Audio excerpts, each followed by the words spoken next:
እዚህ ላርግና ብሉይ ኪዳን ትንቢተ ኢሳይያስን እናወጣና ምዕራፍ 25ን ከቁጥር 6 ጀምሮ እስከ 9 ያለውን አነባለሁ። እሱን ካነበብኩ በኋላ የተወሰነ እናያለን። ትንቢተ ኢሳይያስ ምዕራፍ 25 ቁጥር 6ን እናወጣና ለእግዚአብሔር ሕያው ቃል ክብር ተነስተን እናነባለን።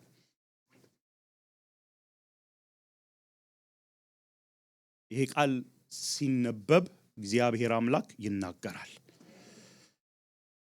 የሰራዊት ጌታ እግዚአብሔር በዚህ ተራራ ላይ ለሕዝቡ ሁሉ ታላቅ የምግብ ግብዣ፣ የበሰለ የወይን ጠጅ ድግስ፣ ማለፊያ ጮማና ምርጥ የወይን ጠጅ ያዘጋጃል።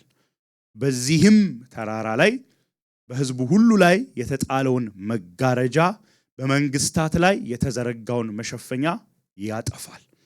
ሞትም ለዘላለም ይዋጣል። ጌታ እግዚአብሔር ከፊት ሁሉ እንባን ያብሳል። የሕዝቡን ውርደት ከምድር ሁሉ ያስወግዳል፣ እግዚአብሔር ተናግሯልና። በዚያም ቀን እንዲህ ይባላል፣ እነሆ አምላካችን ይህ ነው፣ በእርሱ ታመንን፣ እርሱ አዳነን።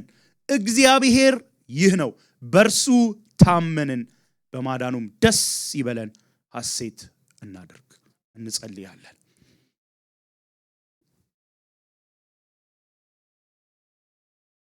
አንተ ስትናገር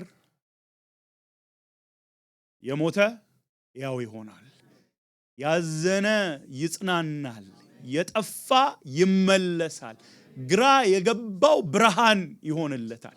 ጌታ ሆይ አንተ ተናገር እንጂ የማይሆን ነገር የለም።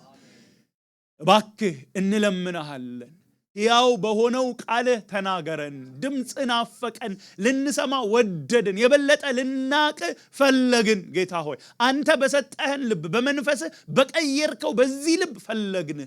እባክህ ጌታ ሆይ ቅዱስ ከሆነው ቃልህ ንገረን፣ አውራን።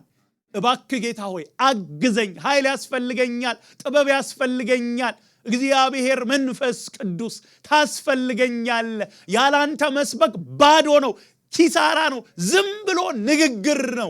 አንተ ግን ስታግዝ አንድ ቃል፣ አንድ ንግግር ህይወት ይለውጣል። ጌታ መንፈስ ቅዱስ ሆይ አግዘኝ። ሁላችንንም አግዝ እንድንሰማ፣ ልባችንን ለውጥልን። ጌታ ሆይ ጆሮአችንን ክፈትልን፣ ክብርህን አሳየን። አንተን ማየት፣ አንተን መስማት እንወዳለን። እግዚአብሔር ሆይ አንተን እንዳንሰማ፣ እንዳናምን፣ ንስሐ እንዳንገባ፣ ተስፋ እንዳናደርግ የሚፈልግ ሁል ጊዜ ሊከታተለን የሚፈልግ ጠላት እንዳይሳካለት ደግሞ እንጸልያለን። እግዚአብሔር ሆይ በብርቱ እንድትገለጥ ዘንድ እንለምናለን። ልባችንን፣ አእምሯችን ተፈቶ እንድንሰማ አግዘን። በጌታ በኢየሱስ በምንም አይነት በሚገባን በማይገባን መንገድ ሊዋጋን የወጣ ሁሉ እንዳይሳካለት እንጸልያለን። አንተ ብርቱ ነህና አንተን ታምነን በፊት ቁጭ አለን። በኢየሱስ ስም ጸለይን፣ አሜን። ጌታ ይባርካችሁ። ያው ዛሬ አንደኛ ሴሌብሬሽንም ስለሆነ ከዚህ የሚበልጥ ድግስ አለ ልል ስላሰብኩ ነው። ከዚህ ይበልጥ እኔ ፓስተር ይሉ ይመሰክራል። ቅድም እየዘመርን በቃ ሄቨን ናፈቀኝ እያልኩ ነበር። በጣም እንደዛ ስንዘምር ደግሞ በጌታ ፊት ሆነን ምን ዘምርበት ጊዜ ማለት ሊትራሊ ማለት ነው በጣም እየናፈቀኝ ነበርና የሚበልጥ ድግስ ይጠብቀናል ልላችሁ አንደኛ። ሁለተኛ ግን ከዚህ ጋር በተያያዘ የደቀ መዝሙር ህይወት ውጣ ውረዱ ከባድ ነው፣ ቀላል አይደለም። ጌታችን እንኳን ሲነግረን ራሳችንን ክደን መስቀላችንን ተሸክመን ዕለት ዕለት እንድንከተለው ነው። እንደምታውቁት መስቀል ደግሞ የውርደት ፔንፉል ሞት ምልክት ነው። ግን የምንከፍለው ዋጋ ሁሉ ክርስቶስን ስለተከተልን አንድ ቀን ትልቅ ዋጋ አለው። ይህንን ለማስታወስ ነው። ከዚህ በመነሳት ነው ይህንን ክፍል ማነሳው። የትንቢተ ኢሳይያስን ስናይ በተለይ ከምዕራፍ 13 እስከ 23 ከዚህ በፊት ያሉትን ምዕራፎች ስንመለከት በተለያየ ህዝብ ላይ፣ መንግስታት ላይ እግዚአብሔር አምላክ እፈርዳለሁ ሲል ነው የምናየው። በባቢሎን ይጀምርና ባቢሎንን ይላል፣ ግብፅን ይላል፣ አትቀየሙኝና ኢትዮጵያ ይላል፣ የተለያየ ኢየሩሳሌምን ያነሳል። የተለያየ መንግስታትን እያነሳ እፈርዳለሁ ይልና ከ24 እስከ 27 ግን አጠቃላይ ምድርን ነው የሚያሳየን ነው። እንደውም አንዳንድ የመጽሐፍ ቅዱስ አስተማሪዎች ይሄ የመጨረሻውን ዘመን በደንብ ስለሚያመላክት የኢሳይያስ የመጨረሻ ዘመን ጽሑፍ አይዛያስ አፖካሊፕቲክ ሊትሬቸር ይሉታል፣ ወይም the little apocalypse እያሉ ይናገራል። ከ24 እስከ 27 ያለው ከ24 እስከ 27 ያለውን እንዳለ ከቨር ማድረግ አልችልም፣ ግን በተለይ 25ን ስታነቡ 24ን አንብቡ ስለሚሉን ትክክለኛም ተገቢም ስለሆነ እኔ ከ24 ጀምሮ ያለውን ቶሎ እያለን እንድናይ እፈልጋለሁ። እስከ 25 እንሄዳለን። በተቻለኝ መጠን ጌታ ያግዘኛል። ለጊዜ ታማኝ ለመሆን እሞክራለሁ። ወደ አንድ ምዕራፍ እንመለስና ኢሳይያስ 24 ላይ ስንመለከት ከቁጥር 1 እስከ 4 እግዚአብሔር ምድርን ፈጽሜ ያጠፋለሁ ነው የሚለው። እናንብብ። እነሆ እግዚአብሔር ምድርን ባድመ ያደርጋታል፣ ፈጽሞ ያጠፋታል፣ የፍርስራሽ ክምር ያደርጋታል፣ ነዋሪዎቿም ይበተናሉ። ነገር ሁሉ አንድ አይነት ይሆናል። በሕዝቡ ላይ የሚሆነው በካህኑ፣ በአገልጋዩ ላይ የሚሆነው በጌታው፣ በአገልጋዩዋ ላይ የሚሆነው በእመቤቷ፣ በገዢው ላይ የሚሆነው በሻጩ፣ በተበዳሪው ላይ የሚሆነው በአበዳሪው ላይ፣ በብድር ከፋይ የሚሆነው በብድር ሰጪው ላይ ይሆናል። ምድር ፈጽማ ባድመ ትሆናለች፣ ጨርሳም ትበዘበዛለች። እግዚአብሔር ይህንን ቃል ተናግሯልና ምድር ትደርቃለች፣ ትረግፋለች፣ ዓለም ትዝላለች፣ ትረግፋለች፣ የምድር መሳፍንት ይዝላሉ። ምድር ምድር ምድር ምድር ነው የሚለው። አንድ ኔሽንን አይደለም። አሁን ባቢሎን እያለ አይደለም፣ ግብጽ እያለ አይደለም፣ ኢየሩሳሌም እያለ አይደለም። ምድር ሁሉ ትጠፋለች፣ ፈጽማ ትጠፋለች። በአንዱ በሚሆነው በሌላው ላይ ይሆናል። ልዩነት የለም። ካህን ነው ህዝብ፣ አበዳሪ ነው ተበዳሪ። ተበዳሪ ዝጋ አሜን ይላል፣ ግን አበዳሪ ነው ተበዳሪ ማንም የምትሉት ይጠፋል። ፍርድ ጊዜ አለ ይላል። ለምን እንዴ እግዚአብሔር ሆይ ለምን ስትሉ ቶሎ ብዬ እንድናይ ይፈልጋለሁ። ቁጥር 5 ተመልከቱ። ምድር በህዝቧ ትረክሳለች፣ ህግን ጥሰዋል፣ ስርዓትን ተላልፈዋል፣ ዘላለማዊ ኪዳንን አፍርሰዋል። ስለዚህ እርግማን ምድርን ትበላለች፣ ህዝቦቿ ስለበደላቸው ይቀጣሉ። ስለዚህ የምድር ነዋሪዎች ተቃጥለዋል። ለምን ደገናኒ ህግ ስለተጣሰ፣ ስርዓትን ስለተላለፉ፣ ኪዳን ስላፈረሱ፣ ስለበደላቸው። ወገኖቼ በዚህ ዘመን መናገር የማንፈልገው መስማትም የማንፈልገው ስለ እግዚአብሔር የጽድቅ ፍርድ ነው። እግዚአብሔር ግን ጻድቅ አምላክ ነው። እኛ ተቀበልን አልተቀበልን ይፈርዳል። ደግሞ እኮ በሆነ አስፔክት እኛም እኮ ፍርድ እንዲፈረድ እንፈልጋለን። ለምንድነው ኢቭል የበዛው? እግዚአብሔር ወይ ለምንድነው ማታየው እንላለን አይደል? ግፍ ሲደርስ በእኛ ላይ በአገራችን በተለያየ ቦታ ስናይ እንላለን። በእርግጠኝነት የእግዚአብሔር ቃል ስለሚል ልንገራችሁ፣ አንድ ቀን እግዚአብሔር ሁሉን ያወራርዳል። አንድ ቀን እግዚአብሔር አምላክ ይፈርዳል። አመጽ ኃጢአት በእግዚአብሔር ላይ ነው አመጽ። ሰውን ስንበድል ሰውን ብቻ እየበደል እንደሆነ እንዳታስቡ። እግዚአብሔር አምላክን ነው እየበደልን ያለነው። የእግዚአብሔርን ህግ ነው እየተላለፍን ያለነው። ሰው እንኳን የራሱን ፕሮፐርቲ እኮ ሲተላለፉበት ሹት ያደርጋል እዚህ ሀገር።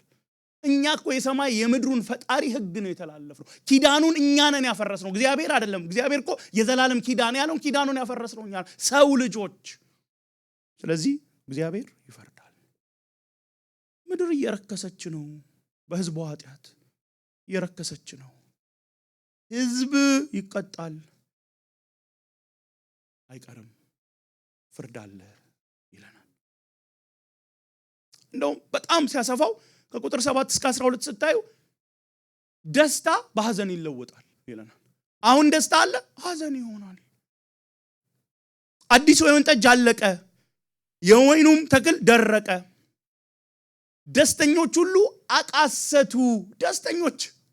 ደስተኞች ሁሉ ኤንፈሳይዝ አድርጉ፣ አቃሰቱ። የከበሮ ደስታ ጸጥ አለ፣ የጨፋሪዎች ጩኸት አበቃ። ደስ የሚያሰኘው በገና ርጭ አለ። እንግዲህ የዘፈኑ የወይን ጠጅ አይጠጣም። መጠጡን እንኳን ለሚጠጡት ምን ይሆናል ይላል? ይመራል። አይጠጣም። የሚጠጣ እንኳን ካለ ወይን ጠጅን ለመደሰት ይመራዋል። የፈራረሰች ከተማ ባድማ ሆነች፣ በየቤቱ መግቢያ ተዘጋ። አሁን ስትሪት ላይ የሚወጣ ሴሌብሬት የሚያደርግ የለም። በየአደባባዩ የወይን ጠጅ ያለህ እያሉ ይጮሃሉ። ደስታ ሁሉ ወደ ሐዘን ይለወጣል። ሐሴት ሁሉ ከምድረ ገጽ ጠፍቷል። ከተማይቱ ፈጽማ ፈራርሳለች፣ በሮቹ ደቀው ወድቀዋል። አንድ ቀን ልክ አሁን እናንተ ጸጥ እንዳላችሁ ጸጥ የሚባልበት ዘመን ይመጣል። በሐዘን ምክንያት ከእግዚአብሔር ፍርድ የተነሳ። አዎ በኢየሩሳሌም ላይ እንደዚህ አይነት ወቅት መጥቷል። ግን ይሄ ክፍል በደንብ እንደሚያሳየን በምድር ሁሉ ላይ ይመጣል። አንድ ቀን ጸጥ ይባላል፣ ሐዘን ይሆናል ከእግዚአብሔር ፍርድ የተነሳ። እግዚአብሔር አምላክ ወገኖቼ ኃጢአትን አይቶ ዝም ብሎ የሚያልፍ እንዳይመስላል፣ ግፍን አይቶ ዝም ያለ እንዳይመስላል። ቀን አለ። ያ ቀን ሲመጣ አያደርስ ነው። ግን በዚህ መሃል ምን ይለናል? ቅሬታዎች ግን ይኖራሉ። ቅሬታዎች ለእግዚአብሔር ሬመናንትስ ይኖራሉ። ቁጥር 6 ላይ የዘለልኳት አንድ ላይ ናለች። በጣም ጥቂት የሆኑት ቀርተዋል። የሚቀሩ ግን ከዚህ ከእግዚአብሔር ቁጣ የሚተርፉ ግን የሚያመልጡ ግን አሉ ይለናል። ቁጥር 13 የወይራ ዛፍ ሲመታ የወይንም ዘለላ ሲቆረጥ ቃርሚያ እንደሚቀር ሁሉ በምድሪቱ ላይ በሕዝቦች ላይም እንደዚህ ይሆናል። የሚቀሩ የሚተርፉ አሉ እና ምን ያደርጋሉ? ያመሰግናሉ፣ ይዘምራሉ።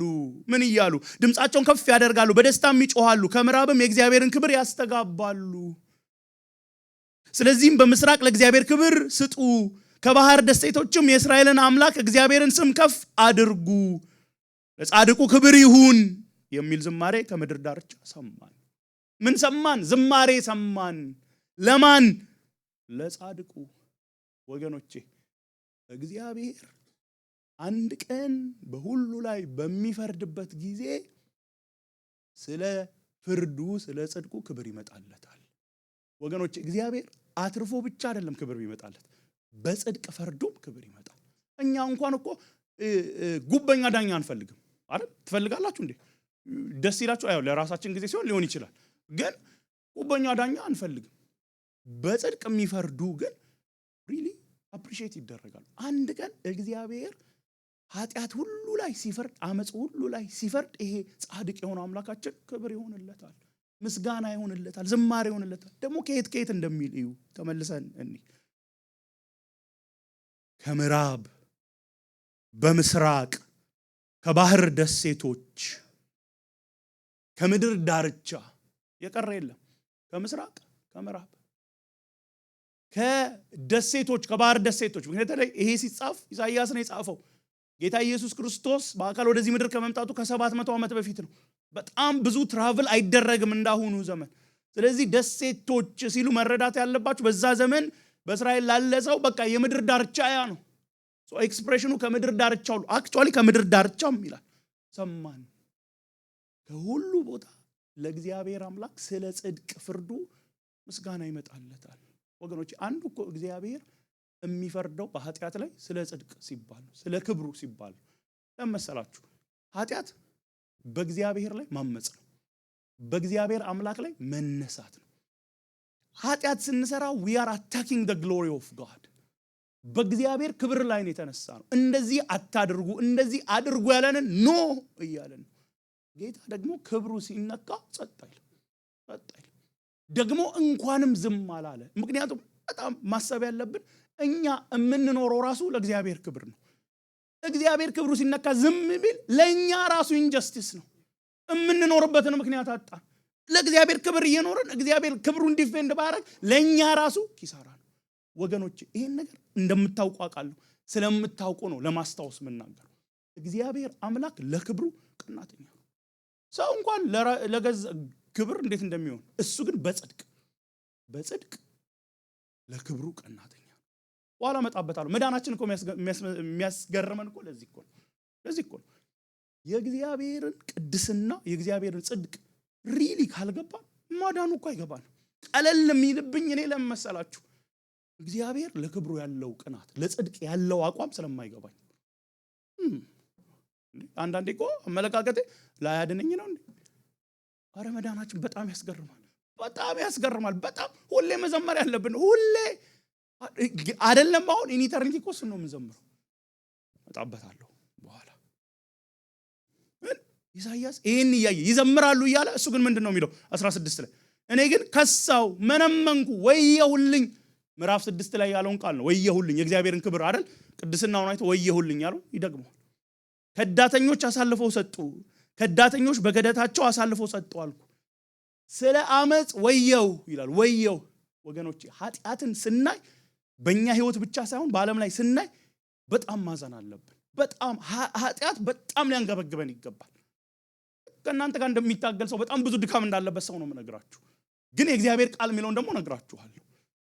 ኃጢአት ስቀን የምናልፈው አይደለም። ሰው ሲያደርግ ሲናገር አይተን ስቀን የምናልፈው አይደለም። ወየው ማለት አለብን። ወየው ወየው በፈጣሪ ላይ በፈጠረን ላይ ታላቅ በሆነው ላይ ክቡር በሆነው ላይ ወየው ተነሳን። ወየው የእግዚአብሔር ክብር ጉዳይ ሊያንገበግበን ይገባል። ጸሎታችን እንኳን ጌታ እንኳን ያስተማረን ጸሎት በምንድን ነው የሚጀምረው? የመጀመሪያው ሪኩዌስት ምንድን ነው? መጀመሪያው ሪኩዌስት ጤናማ አድርገኝ ነው አይደል? ሁለተኛው ደግሞ ሀብታም አድርገኝ፣ ሶስተኛው ደግሞ ስኬታማ አድርገኝ ነው አይደለም? ንገሩኝ። አባታችን ሆይ በሰማያት የምትኖር ስምህ ይቀደስ። it's the glory of God። ወገኖች በእውነት ይሄን ልንገራችሁ፣ ምን በላው አይደለም። አክቹአሊ መብላታችን ለሱ ክብር ነው መሆን ያለበት። በእውነት ስኬታችን አይደለም። አደራ እኔ ስኬት ጠብ አይደለሁም። ይሄ ሰውዬ እየመጣ አንዴ ከንቱ ነው ይላል፣ አንዴ ምናምን አትበሉ።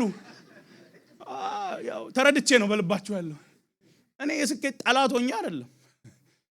ምንም ይሳካልን፣ አሜን ይሳካል አትሉም እንዴ? ሀብታም ነው እንዴ? ሀብታም ነው እንዴ? እኔ እኮ በጣም ሀብታም ብንሆን ይሄኔ ህንጻ ምናምን አንቸገርም ነበር። ዋነኛው የሱ ክብር ጉዳይ ወገኖች፣ በእውነት ይሄን ልንቀበል ይገባል። እኛ እኮ የተፈጠርነው ለሱ ክብር ነው። የእውነት ይሄን እንስማማለን? አዳምና ሔዋንን ለምንድን ነው የፈጠራቸው? ይበሉ ዘንድ ነው እንዴ?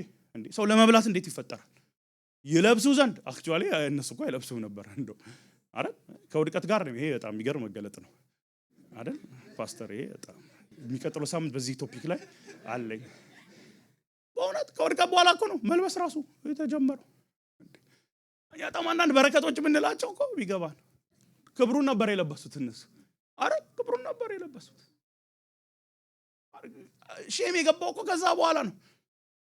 it was the glory of God። አይተፋፈሩ ነበር ይላል። ከዛ ኋላ ደግሞ አፍሬ ተሸሸኩ ይላል። በመሃል ምንድነው የሆነው? ኃጢአት ነው የተፈጠረው። እኛ አሁን የምንለቃቀው በምንለብሰው ነው። ከውድቀት በኋላ በመጣው ምን አረ ጌታው ይመልሳል። it's about God's glory ወገኖች፣ ስለ እግዚአብሔር ክብር ነው። በቃ እኛ እኮ እዚህ የምንሰበሰበው ለእግዚአብሔር ክብር ነው። ፈውስ ቢመጣ፣ ታምራት ቢሆን፣ ስብከት ቢመጣ፣ ዝማሬ ቢመጣ፣ ብንሰጥ፣ እነዚህን ሁሉ ብናደርግ ለእግዚአብሔር ክብር ነው። ፍጥረት ኤግዚስት የሚያደርገው ለእግዚአብሔር ክብር ነው። ሰማያት እኮ ሰባኪዎች ናቸው። በጣም በጣም በጣም ከፓስተርም ከአጥኔም ከኔም የሚበልጡ እኔ ራሱ የሚበልጡ ሰባኪዎች ናቸው። በጣም እነሱ ራሱ ያሉት የእግዚአብሔርን ክብር ሊናገሩ አይደል? እንደዛ ነው። እግዚአብሔርን ክብር ያውጃሉ። ምክንያቱም ለገባው ሰው እስቲ ሰማዩን ውበቱን ተመልከቱ፣ ጨረቃን ተመልከቱ፣ ፀሐይን ተመልከቱ፣ ከዋክብትን ተመልከቱ። ምንድነው የሚነግራችሁ? ዛሬ ነግቷል ነገ መሽቷል እኮ አይደለም የሚነግራችሁ። የፈጠረኝ አለ። የኔ ውበት ገረመ እንዴ? እኔ የፈጠረኝን ብታይ ምን ልትል ነው እኮ ነው የሚሉት። ብርሃን ሆነ እንዴ? እሱ የሱ ብርሃን በኋላ ታያላችሁ። ፀሐይ እንኳን በሱ ፊት ምን እንደምትሆን ታያላችሁ። ጨረቃ እንኳን ምን እንደምትሆን ታያላችሁ።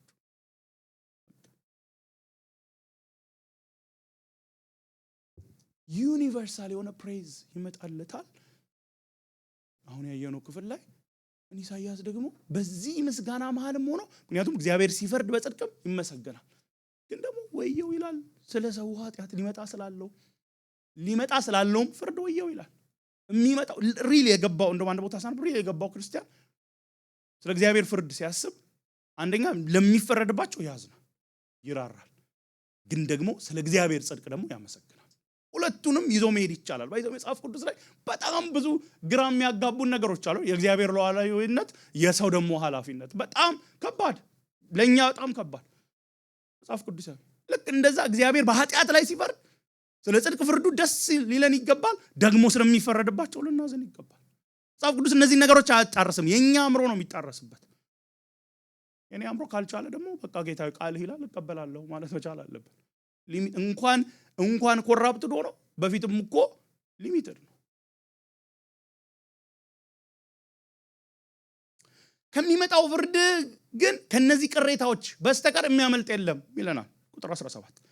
በምድር የምትኖሩ ሕዝብ ሆይ እንዳልኩት ስለ ኢየሩሳሌም ብቻ አይደለም፣ ስለ ባቢሎን ብቻ አይደለም፣ ስለ ምድር ነው። ሽብር ጉድጓድና ወጥመድ ይጠብቃል። እኔ ግን አንዳንዴ በእውነት በጣም ለነቢያት አገልጋዮች በጣም በብሉይ ኪዳን የነበሩት ነቢያት በጣም ያስገርሙኛል። እንደዚህ እኮ አይባል ፖፑላር እኮ አይደለም እንዴ! እኔ ራሱ እኮ ወደሚቀጥለው ለመሄድ እንዴት እንደቸኮልኩኝ ወደ ድግስ ወደ ታላቁ ግብዣ ለመሄድ ጓጉቻለሁ በጣም። እስቲ ኤርሚያስን ይዩት። ኤርሚያስ እኮ በጣም አሁን ዲሳይፕልሺፕ ኤርሚያስ ላይ ደርሰናል። ይዩት፣ ተጠላ፣ ተገፋ። ለምን? ፍርድ ስለሚናገር። ግን እግዚአብሔር ካለ ይላሉ። እንደዚህ ያርገን ጌታ በእውነት። አሁን እኮ ችግሩ ወንጌል ዘንሰብክ በጣም ጌታ በቃ አፒሊንግ እንዲሆን እንፈልጋለን ለሰው። ስለዚህ ትንሽ ወንጌሏን ፍርዷን ዞር አድርገን ወንጌል ሳይሆን ወንጀል ነው። እውነት ልንገራችሁ ወንጌል አይደለም። ወንጌል እኮ የእግዚአብሔርን ጽድቅ፣ ቅድስና፣ የሰውን ኃጢአት ተናግሮ ሰው ፍርድ ይገባዋል ብሎ ነው የሚጀምረው። ጉድ ኒውስ የሚሆነው። አለበለዚያ ምን ጉድ ኒውስ ነው? ምን ጉድ ኒውስ ነው? እኔ አሁን መጣችሁ ጉድ ኒውስ እስር ቤት አትገባም ብትሉኝ እንዴ ምን ማለት ነው የምላችሁ። ግን ለእስር ቤት ልገባ ስል ጉድ ኒውስ ተከፍሎልሃል ዕዳ ብትሉኝ ዳትስ ጉድ ኒውስ። ከሽብር ድምፅ 18 ቁጥር 18 የሚሸሽ ወደ ጉድጓድ ይገባል፣ ከጉድጓድ የወጣ በወጥመድ ይያዛል። ማምለጥ የለም። ከአንዱ ወደ አንዱ ሴራ አታመልጡም። ሽብር መጣ ብለህ ፈርተህ ጉድጓድ ገባ፣ ጉድጓድ ይመጣላል። ከጉድጓድ ወጣ ወጥመድ ይይዛል። አክቹአሊ ከመሸሽ ይልቅ እንደውም እየከፋ ነው የሚሄደው ነው የሚለው። የሚያመልጥ የለም። እንደውም በጣም ናቹራል ዲዛስተር ሁሉ ይነግረናል። የሰማይ መስኮቶች ተከፍተዋልና የምድርም መሰረት ተናወጠ። ምድር ተከፈለች፣ ምድር ተሰነጠቀች፣ ምድር ፈጽማ ተናወጠች። አያስፈራም? ኦቨር ኤንድ ኦቨር በጣም ተቀራራቢ ቃላቶች። ምድር እንደ ሰካራም ዞረባት። ያው ሰካራምነት እንደማይጠቅም በዚህ ነው የምታውቁት። ነፋስ እንደሚወዘውዘው ጎጆ ሆነች። ያመጻም ሸክም ከባድ ስለሚሆን ትወድቃለች፣ እንደገናም አትነሳም። ምድር ራሱ ተው ህዝቦቹ፣ ምድር ራሱ እንደገና አትነሳም፣ ትጠፋለች። አይመስለንም እኮ አይደል? እሺ ላስተካክል። አይመስለኝም እኮ እኔ የምትጠፋ እኮ አይመስለኝም። ምድር እየተሻሻለች የምትሄድ እኮ ነው የሚመስለኝ። እኔ ያኗኗር ብታዩ ደግማ ላትነሳ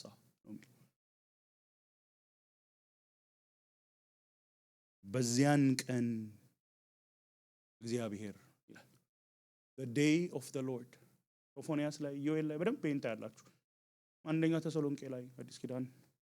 በዚያን ቀን እግዚአብሔር በላይ በሰማያት ያሉትን ኃይሎች በታች በምድር ያሉትን ነገስታት ይቀጣቸዋል። በጉድጓድ ውስጥ እንዳሉ እስረኞች በአንድ ላይ ይታጎራሉ፣ በእስር ቤት ይዘጋባቸዋል፣ ከብዙ ቀንም በኋላ ለፍርድ ይቀርባሉ። ማን ንገሩኝ? ማን? በሰማያት ያሉ ኃይሎች፣ ሰይጣን፣ የሚከተሉት የወደቁ መላእክት፣ ያን ጊዜ በምድር ያሉ ነገስታት ምን ቀናባቸው እንደነሱ ባደረገኝ የምንላቸው በስኬት በሀብት በዝና ጫፍ የደረሱት ሳይቀሩ በሰማይ በምድር ሳይቀር ይፈረድባቸዋል በዚያን ቀን። ያቺ ቀን የፍርድ ቀን ናት። ማንም የማያመልጥባት የፍርድ ቀን አለች። እንኳን እኛ ሰዎች፣ እንኳን ነገስታት፣ ያ ጠላታችን ተከታዮቹ ራሱ ሳይቀር ለፍርድ ይቀርባሉ።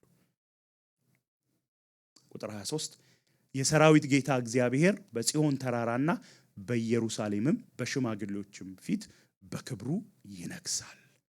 ጨረቃ ትሸማቀቃለች፣ ፀሐይም ታፍራለች። the glory of God ይሄ የእግዚአብሔር ክብር ሲገለጥ ፀሐይ በፊቱ መሆን አትችልም።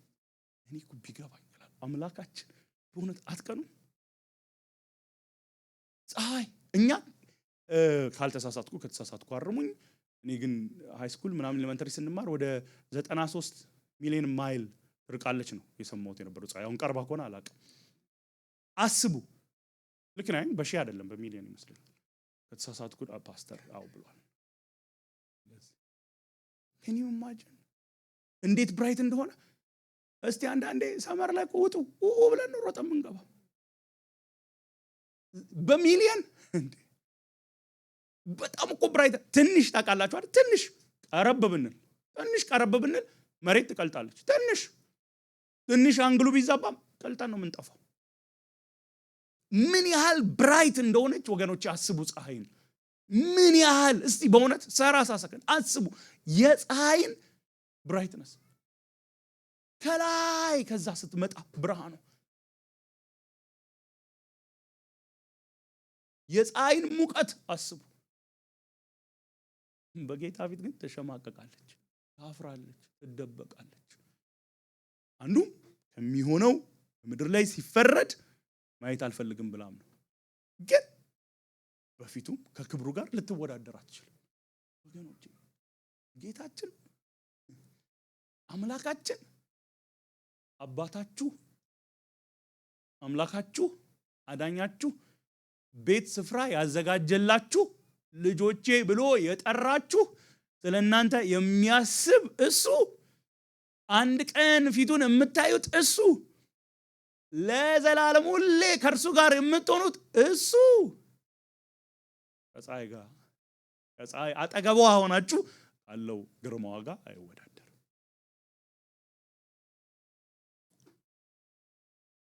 ምዕራፍ 25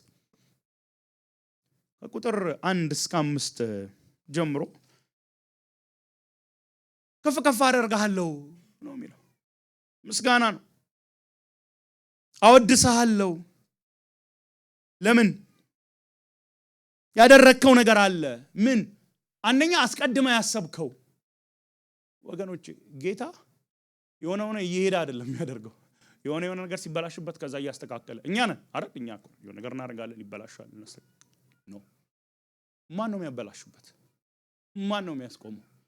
ወገኖቼ አምላካችን እኮ ሉዓላዊ ነው ስንል ሁሉ ይገዛለታል። እሱ ካልፈቀደ ራሱ ዲሌይ ሊያደርጋች ማንም ሰይጣን ራሱ ዲሌይ ሊያደርጋች አለበለዚያም ምን ሆነ ማለት ነው ሆነ ተቀራራቢ። ብዙ ጊዜ ፓስተር ኤሉም እኔም አንስተናል። ሲድኒ ኦሎምፒክስ ትዝ ይላችኋል። ብዙዎቻችሁ አልተወለዳችሁም። እኔ ግን ነበርኩኝ። ፓስተር ኤሉ የቀድም ግን ወደ መቅደሱ ስገባ 7 ዓመቴ ነበር አልክ ሲዘመር መዝሙሩ። እኔ እኮ በዛ እድሜ ነበርኩና ኩያሞች ነን እያልክ ነው ይመረመርልኝ። ኮስተር ስላላችሁብኝ ነው ቁጣውን እንትን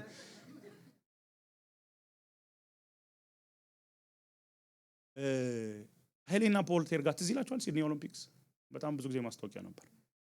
ኃይሌ ገብረስላሴ መስመር ላይ ነው አይደለ የሚቀድመው ለጥቂት።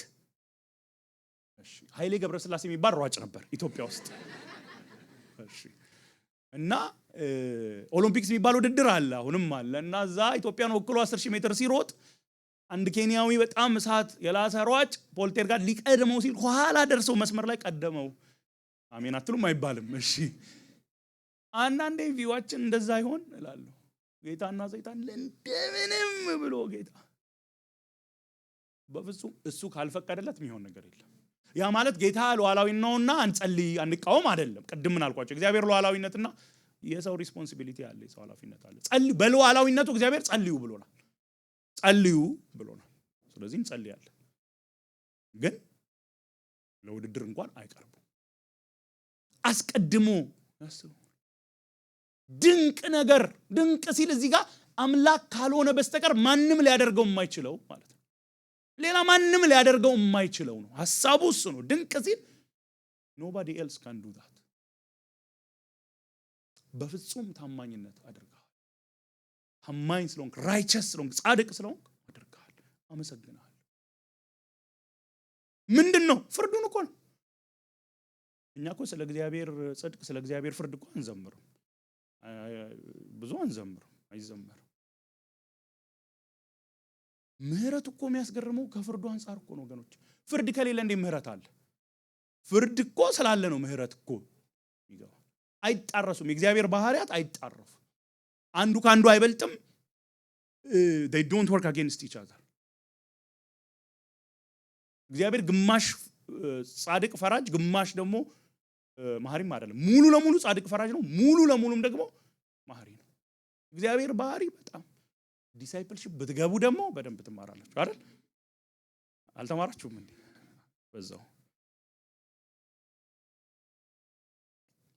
ከተማይቷን ተመልሳ እንዳትሰራ ምድርን ከዚህ የተነሳ ትከበራለህ። ቁጥር 3 እኮ ነው። ትከበራለህ፣ ትፈራለህ። ስለ ፍርዱ ይናገርና ቁጥር 4 እና 5 ግን ደግሞ መጠጊያ ነህ፣ መጠለያ ነህ፣ መሸሸጊያ ነህ፣ ጥላ ነህ። ለማ ለድሃው፣ ለማ ለችግረኛው። ከገንዘብ ብቻ አታስቡ። ባለፉት 2 ሳምንታት የተማርነው አብርሃምን አስቡ። የምን ችግረኛ ነው የነበረው አብርሃም? የጽድቅ ችግረኛ እኮ ነው እንዴ። ቤተሰቡን ጥሎ የወጣው አስተሪሉ እንዳስተማረን ከብት ስለቸገረው ነው። በዛ ጊዜ ከብት ነው ሀብት ስለቸገረው ነው እንዴ? ከብት ልሰጥ ነው ና ነው እንዴ አለ። እንደውም እኮ አስተሪሉም እንዳለን ያኔ እኮ ከቤተሰቡ ጋር ላንድ ነበረው፣ መሬት ነበረው። ኦልድ ቴስታመንት ደግሞ ወገኖች ላንድ፣ መሬት፣ ምድር በጣም ኢምፖርታንት ነው። አሁን እኛ ነን ቀለል አድርገን የምናየው፣ እዛ ውስጥ አልገባም። ግን ብሉይ ኪዳን ላይ መሬት በጣም ትርጉም አለው። በጣም ቢብሊካል ቴዎሎጂ ላይ እንደ ሰውም ስታስቡ ተለውጣ ወደማሳያልና አንድ ጫማ እንኳን ያህል አልተሰጠው። አስተሪሉ እንዳለን የቀበረው እንኳን በኪራይ በተውሶ ነው የቀበረው። ሚስቱ ራሱ በቃ ለምኑ ገዝቶ። ግን ለኛ ለጽድቅ ድሆች ለሆነ ማንም ሊያበድረን ሊሰጠን የማይችል ማን ከየት ያበድራል? ማን አለውና? ሲኖረው እኮ ነው ሰው የሚያበድረው። አንዳንዴ አጋጥሟቸው አቅም እዚህ እንኳን ክሬዲት ካርድ ካምፓኒዎች አሉ ኢትዮጵያ እያለ አበድሩን እንዳንል እነሱም አበድረኝ የሚል የሚፈልግ ነው። ግን ድህነቱ ችግረኛነቱ ለገባው እግዚአብሔር ሆይ እኔ እኮ አንተ ጋር በጽድቅ መቅረብ አልችልም፣ የኔ ሃይማኖት፣ የኔ ባህሪ፣ የኔ አስተዳደግ እኮ አይደለም ለሚል ግን መጠለያ የልጁን ጽድቅ የሚያለብስ ነው። ላይቸግረን ጽድቅ መልሶ ላይቸግረን። ምክንያቱም የሚቸግረን ምን ቢሆን ነው? ብቁ ባይሆን ነው። ክርስቶስ ኢየሱስ ማንነቱ፣ ባህሪው፣ ስራው ብቁ ነው። ከዛ ነው ቁጥር 6 ላይ ምን መጣው? አያችሁ፣ ይሄን ሁሉ ካየን በኋላ ነው የሚያስገርመው። ታላቅ ግብዣ ለሚዲያ ክፍል የስብከተ ርዕሱ ነው። ታላቅ ግብዣ ማን ያዘጋጀው? በጣም እዚህ ጋር ታይትሉን የሰራዊት ጌታ እግዚአብሔር the Lord of hosts የሰራዊት ጌታ ሲል ዝም ብሎ እንደ ታይትል አንለፈው። ኦኬ እግዚአብሔር አምላክ የሚጠራበት አንድ ስም እንደ ታይትል አይደለም። ሁሉን ቻይነቱን፣ ሉዓላዊነቱን፣ his power his might ማሳያ ነው። ሁሉን ይችላል። በሰማይ በምድር ያለ ሰራዊት ለሱ ነው የሚገዛው፣ ለሱ ነው ምላሽ የሚሰጠው። እርሱ በዚህ ተራራ ላይ የትኛው ተራራ? ቅድም ምዕራፍ 24 23 ላይ ያየነው ጽዮን ተራራ ኢየሩሳሌም። ሊትራል ከሆነችው ኢየሩሳሌም ጽዮን ተራራም ያለፈ ነው። የእግዚአብሔር ዘላለማዊ ከተማ አዲስቱ ኢየሩሳሌምንም ያሳየ ነው። እንዴት አወቅ? በኋላ የሚያወራው ነገር አለ ስለ ሞት መሸነፍ።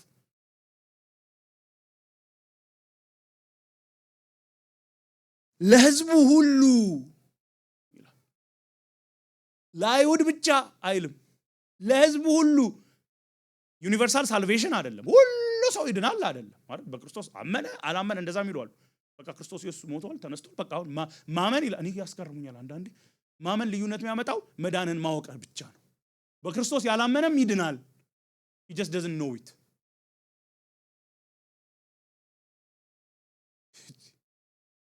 የታመረተ ያብዛል። ግን ለህዝቡ ሁሉ ሲል ከተለያየ ቋንቋ ነገድ ለመጡ ለአይሁድ ብቻ አይደለም። ታላቅ የምግብ ግብዣ፣ ዝም ብሎ ግብዣም አይደለም፣ ታላቅ የምን ግብዣ? የምግብ ግብዣ፣ የበሰለ የወይን ጠጅ ድግስ፣ ማለፊያ ጮማና ምርጥ የወይን ጠጅ ያዘጋጃል። ትንሽ ኤክሳይትድ አልሆናችሁም? ጾም ላይ ምንድነው ሪፕሬዘንት የሚያደርገው? ምግብ። ስለ ሰስቴናንስ፣ ስለ ህይወት መቀጠል፣ ስለ ተድላ፣ ስለ ደስታ፣ ስለ ምቾት የሚናገር ነው። በዘላለም ውስጥ ይሄ ነው የሚጠብቀን ወገኖች። ደስታ፣ የማያልቅ ደስታ፣ የማያልቅ ተድላ። አንዳንዳችሁ ፈገግታ ደስ ሲል ጌታ ይባርካችሁ፣ ሌሎቻችሁ ግን የሆነ አትገቡም የተባላችሁ ያስመስላችሁ። በእውነት በክርስቶስ ኢየሱስ ላለን አቤት የሚጠብቀን ደስታ ወገኖች። ከምንም በላይ ደግሞ መገኘቱ እኮ ነው ደስታው። እዚህ እንኳን ቅምሻው እንዴት ነው የሚያደርገን አይደል? የጌታ መገኘት ቅምሻው እንዴት ነው የሚያደርገን? አንዳንዴ ስንዘምር ስንጸልይ እንዴት ነው የምንሆነው? ሆናችሁ ማጠቁ ከሆነ አርብ አዳር ነውና ይጸልይላችሁ። በእውነት አይደል? ቅምሻው እኮ ፎርቴስት እኮ ነው። ኢንፋይናይት ሊያብዙት። ሃሌሉያ። አንድ ቀን መጋረጃው ይገለጥና እግዚአብሔርን ፊት ለፊት እናያለን። አሁን እኮ ከመጋረጃ ጀርባ ሆነን እኮ ነው የምንንገላታው። የሚጠፋብን እኮ ለዛ እኮ ነው። አንድ ቀን መጋረጃው ላይዘጋ ይከፈትና ፊቱን እናየዋለን። አቤት ደስታ፣ አቤት ደስታ፣ የማያልቅ ደስታ። ሃሌሉያ። እሱ ነው የሚጠብቃችሁ ወገኖች። ታላቅ ግብዣ ያልኳችሁ ይሄ ነው። እግዚአብሔር የሰራዊት ጌታ እግዚአብሔር የሚያስቆመው የሌለ፣ የሚያስቆመው የሚያዘገየው የሌለ እሱ ትልቅ ግብዣ አዘጋጅቶልናል። which we don't deserve። እኛ እኮ የሚገባን ምዕራፍ 24 እኮ ነው። ባይዘው ምዕራፍ 24 ነው የሚገባን። ምንም ከሌላው የሚለየን የለም። በጣም በጣም ተገቢ ነው። ምዕራፍ 24 ተገቢ ነው ለኛ።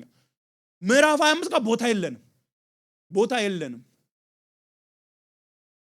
ግን ምዕራፍ 24 ላይ የሚገባንን የተቀጣ የወሰደ ግን አለ። ሃሌሉያ። በእኛ ቦታ የእግዚአብሔር ቁጣ የፈሰሰበት አለ፣ መሸከም የማንችለውን።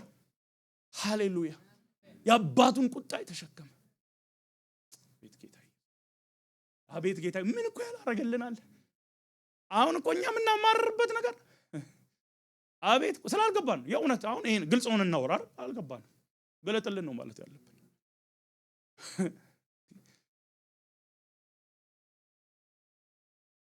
ይገለጥልን ጌታ መንፈስ ቅዱስ ካልገለጠልንም አይገባንም። እንዴት ይገባናል? እንዴት? በዚህም ተራራ እዚህ ጋር በጣም ኢምፖርታንት ናት። እዛው ማለት ነው አይደል? በዚህም ተራራ፣ እዛው ተራራ ላይ በሕዝቡ ላይ የተጣለውን መጋረጃ፣ በመንግስታት ላይ የተዘረጋውን መሸፈኛ ያጠፋዋል። በሕዝቡ ሁሉ ላይ ያላለ፣ መንግስታት ላይ ሁሉ ያላለ አንድ መጋረጃ መሸፈኛ። ፖዚቲቭ ነገር አይደለም፣ ከሆነ ክፉ የሚጋርድ አይደለም፣ ኔጌቲቭ ነገር ነው። ከሐዘን ጋር የተያያዘ፣ በተለይ ከሞት ጋር በተያያዘ ሐዘን ጋር የተያያዘ ነው። በዛው ተራራ ላይ ያነሳዋል። ያ ሐዘን ይነሳል።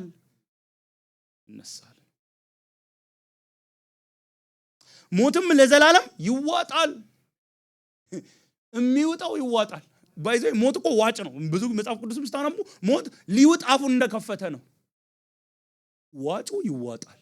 እሱን አይደል አንደኛ ቆሮንቶስ 15:54 ላይ የሚናገረው ይዋጣል። ወገኖች ሞት ይዋጣል። ባለፈው ወቅሳችሁኛል ትሞታላችሁ ብለ፣ ዛሬ ደግሞ ያው ፓርቱ እኮ እንዳለ ስላልነገርኳችሁ አሁን ሞታለን። ግን ደግሞ ሞት ራሱ ይዋጥና ከዛ በኋላኛ እዛ ከእግዚአብሔር ጋር ዝም ብሎ መኖር ደግሞ አይደለም። ዝም ብሎ መኖር እኮ አይደለም። በክብሩ ውስጥ በተድላ ውስጥ ፊቱን እያየን ጌታ እግዚአብሔር እንደገና ይህን ታይትልኒ አደራ መጽሐፍ ቅዱስን ስናነብ ዋነኛ የምናነበው ስለ እግዚአብሔር አምላክ ለማወቅ ነው።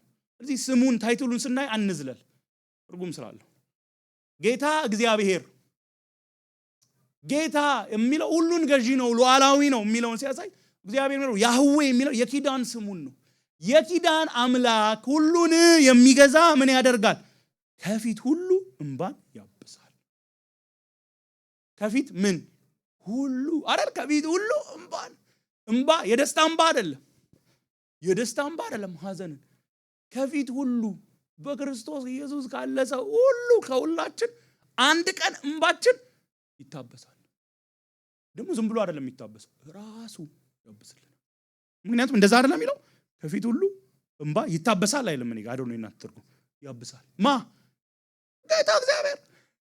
ጌታ እግዚአብሔር ሁሉንም የሚገዛ ታማኝ የኪዳን አምላክ ያብሳል። ወገኖቼ በዚህ ምድር ላይ ስንኖር ብዙ ሐዘን አለብን። በጣም ብዙ ሐዘን አለብን። ለወደፊትም ይኖራል። የልዩ መገለጥ አይጠይቅም። ድንጋይ ተወርውሩብኛ ይኖራል። በምድር ስንኖር አንድ ቀን እነሱን ሁሉ ላናስታውስ ባይዞይ እንደዛ ነው የሚሆነው። አናስታውሳቸው። every hurt, think of every hurt you went through. የታመማችሁትን ህመም ያዘናችሁትን ሐዘን ሁሉ አስቡ። ከዚህ በኋላ ይመጣል ታውቃላችሁ አይደል? ያው እንዲመጣባችሁ ከመፈለግ አይደለም። እውነቱን ግን እንደነ ኢሳይያስ ልሁን ብዬ ነው። እውነቱን ልናገር ብዬ ነው። አንድ ቀን ያ ሁሉ ይረሳል፣ አይታወስም፣ አይታሰብም ይላል። የህዝቡንም ውርደት every shame ገባ አይደል? እዛ ዘፍጥረት ላይ ሼም ይወጣል። አንድ ቀን ይወጣል። ከምድር ሁሉ ያስወግዳል። አይደለም ከኛ አዲስ ሰማይ አዲስ ምድር ስለሚኖር እቺ ምድር ስለምትጠፋ አዲስ ሰማይ አዲስ ምድር ውስጥ ውርደት የሚባል የለም። ቮካብለሪው ራሱ አይኖርም። ለእንዴት አወቅ? እግዚአብሔር ተናግሯልና። ይሄን ከዚህ በፊት ተናግሯል። እግዚአብሔር ተናግሯልና ሲባል የወደፊቱን የሚሆነውን ስለሚያውቅ ብቻ አይደለም፣ የደነገገው እሱ ስለሆነ ነው። ቅድም ምን ብያቸዋለሁ? ሉዓላዊ ነው አላልኳችሁ? በቃ ብሏል፣ ይሆናል ብሏል። ቅድም ፓስተር ይሉ ይጸልያል አይደል? ብርሃን ይሁን አለ። ከዛስ ምን ሆነ ነው የሚለው? ሆነ ነው የሚለው። እምቢ አለ ብርሃን ይላል? አይ የሆነ ነገር ይሁን ሲል አይ ያለ ሆነ። አይቀርም ወገኖች፣ አይቀርም ወገኖች። አይዟችሁ፣ በተለያየ ነገር እያለፈን አይዟችሁ። አሁን ከምናልፍበት ጋር የማይወዳደር ክብር አለ ወገኖቼ። አንድ እኮ የምንጽናናው በተስፋ እኮ ነው። የውሸት ተስፋ አይደለም። ሰው እንኳን አሜሪካ ሄዳለሁ ብሎ ኮሌጅ እጨርሳለሁ ብሎ እኮ ስንት ነገር ይችላል። ቁጥር 9 በዚያ ቀን እንዲህ ይባላል። በዚያ ቀን የትኛው ቀን? ቀደም አስታውሱ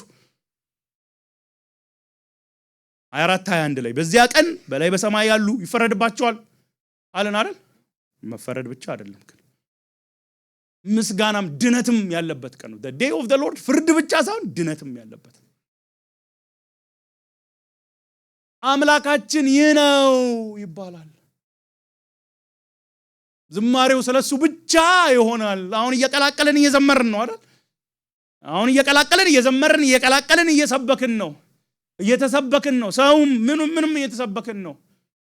አንቀን ግን አምላካችን አምላክ አይደለም የሚለው። ምንድነው የሚለው? አምላካችን። ልዩነት አለው አይደል? ምንድነው ልዩነቱ? የኛ አይደንቲፊኬሽን፣ የኛ አምላክ። ሃሌሉያ! አቤት ወገኖች፣ እንደናንተ እኮ ደስተኛ ሰው ሊኖር አይገባም። ቻሌንጅ የለም አይደለም? ግን ይሄ አምላክ እኮ አለ። በምድርም በመናልፍበት ነገር ሚራራ አምላክ ነው። ነገሮችን ሰብስቦ ለበጎ የሚያደርግ ነው። ክርስቶስ ኢየሱስ እንድንመስል እሱን የበለጠ እንድናውቅ። አሁን ሰዎች ይሄ ሲባል ብዙ አይወዱም። ክርስቶስ ኢየሱስን ስለምንመስል ሆነ በጣም በቃ እግዚአብሔር አልቲሜትሊ የሚከብረው ክርስቶስ ኢየሱስን ስንመስል ነው። የተፈጠርነው ለእግዚአብሔር ክብር ነው አይደል? ዌድን እየመሰለ እኮ ነው ያስቸገረው።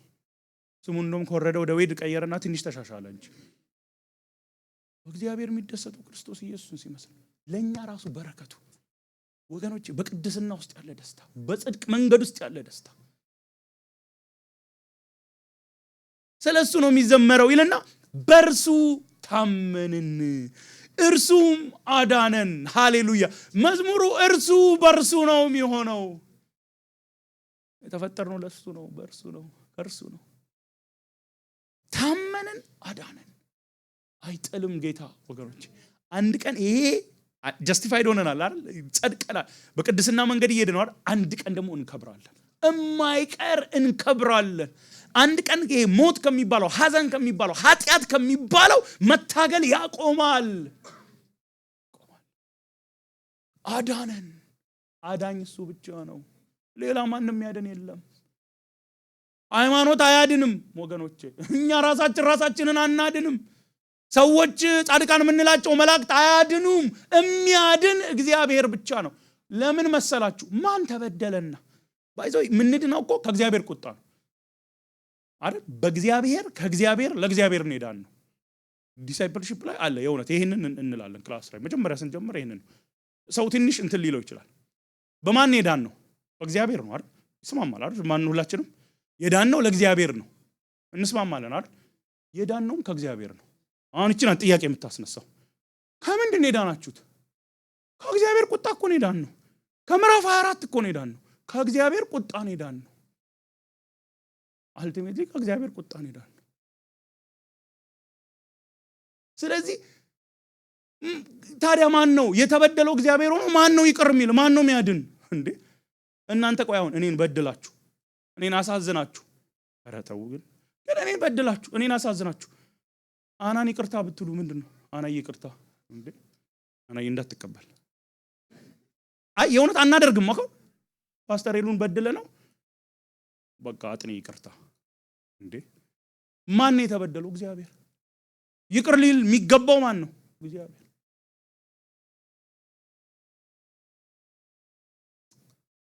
በማዳኑ ደስ ይበላል፣ ሐሴት እናደርግ ይላል።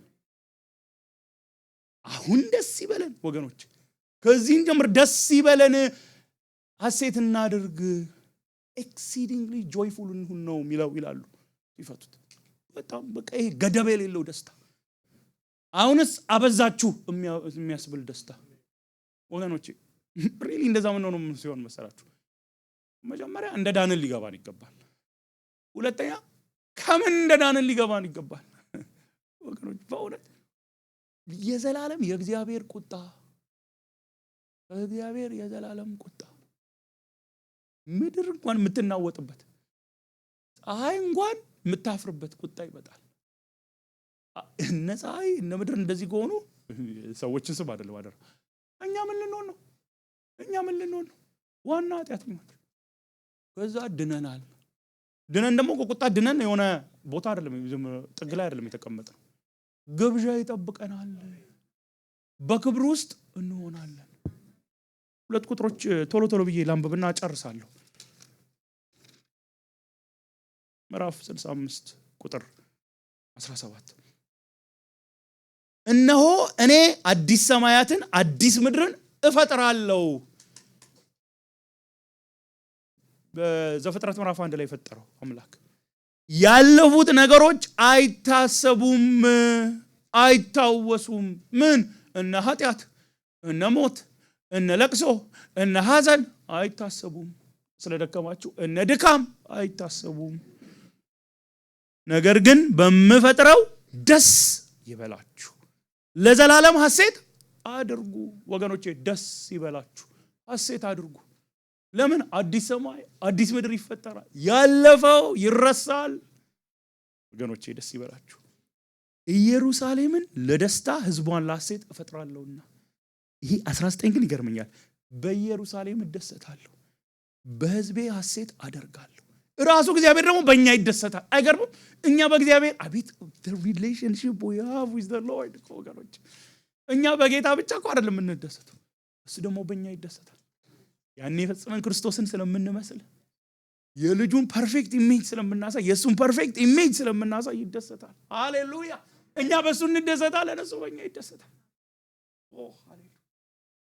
ሃሌሉያ! ለቅሶ፣ ጩኸት ድምፅ ከእንግዲህ በዚያ አይሰማም፣ አይሰማም፣ አይሰማም። አሁን ለቅሶ አለ፣ አሁን ጩኸት አለ። ከዚህ የበለጠ ለቅሶና ደግሞ ጩኸት ይመጣል፣ የፍርድ ቀን። በክርስቶስ ለሆነን ግን ምዕራፍ 66ን ላንብብ። ቁጥር 22 ጨርሾቹን 3 ቁጥሮች እኔ የምሰራቸው አዲስ ሰማያትና አዲስ ምድር በፊቴ ጸንተው እንደሚኖሩ። ይሄ ማይጠፋ ነው። አዲስ ሰማይ አዲስ ምድር እንዳይሆኑ አይጠፋም። የእናንተንና የዘራችሁን ስም እንደዚሁ ጸንቶ ይኖራል። ጸንተን እንኖራለን፣ ላንጠፋ ወገኖቼ፣ ላንሞት፣ ላንጣል፣ ላንወድቅ። እንደገና አንዳንዴ ፈርታችሁ ታውቃላችሁ? እንደ አዳምና እንደ ሔዋን እንደገና ደግሞ አንዳችን ፋውል ሰርተን ያው ራሳችን ሌላውን ነው የምናጸዋ። እንደገና እንደዛ እንደገና እንዳትጠብቁ። ከአንዱ ወር መባቻ እስከ ሌላው እንዲሁም ከአንዱ ሰንበት እስከ ሌላው የሰው ልጅ ሁሉ በፊቴ ሊሰግድ ይመጣል። አቤቴ እንዴት እንደሚያስደስተኝ! ኮንቲኒየስ ወርሺፕ፣ የማያቋርጥ ዝማሬ፣ አምልኮ። አሁን እኮ በሳት ተይዘናል፣ እናቆማለን። ኮንቲኒየስ የሆነ ከጫፍ እስከ ጫፍ ህዝቡ ሁሉ ያመልከዋል። ወጥተው በእኔ ላይ ያመጹትን ሰዎች ሬሳ ያያሉ። ጥላቸው አይሞትም፣ እሳታቸው አይጠፋም፣ ለሰውም ዘር ሁሉ አጸያፊ ይሆናል። የሚያምጹ ግን የዘላለም ስቃይ ይጠብቃል ይላል ወገኖች። ይህን ግን እንደገና እንዳንረሳ። ማን ያመጸ? ሁላችንም አምጸናል። ታዲያ እንዴት ነው የምንተርፈው? በክርስቶስ እና ሌላስ? በክርስቶስ ከዛስ? በክርስቶስ። ምናልባት አንድ መንገድ አለ። በክርስቶስ በቃ በክርስቶስ ወገኖች። በሃይማኖት ነው፣ አዲስ ልደት አባል በመሆን ነው፣ ዲሳይፕልሺፕ በመመር አረ በፍጹም በመስበክ በመዘመር ኖ በክርስቶስ። እሱ ግን ሰፊሸንት ነው።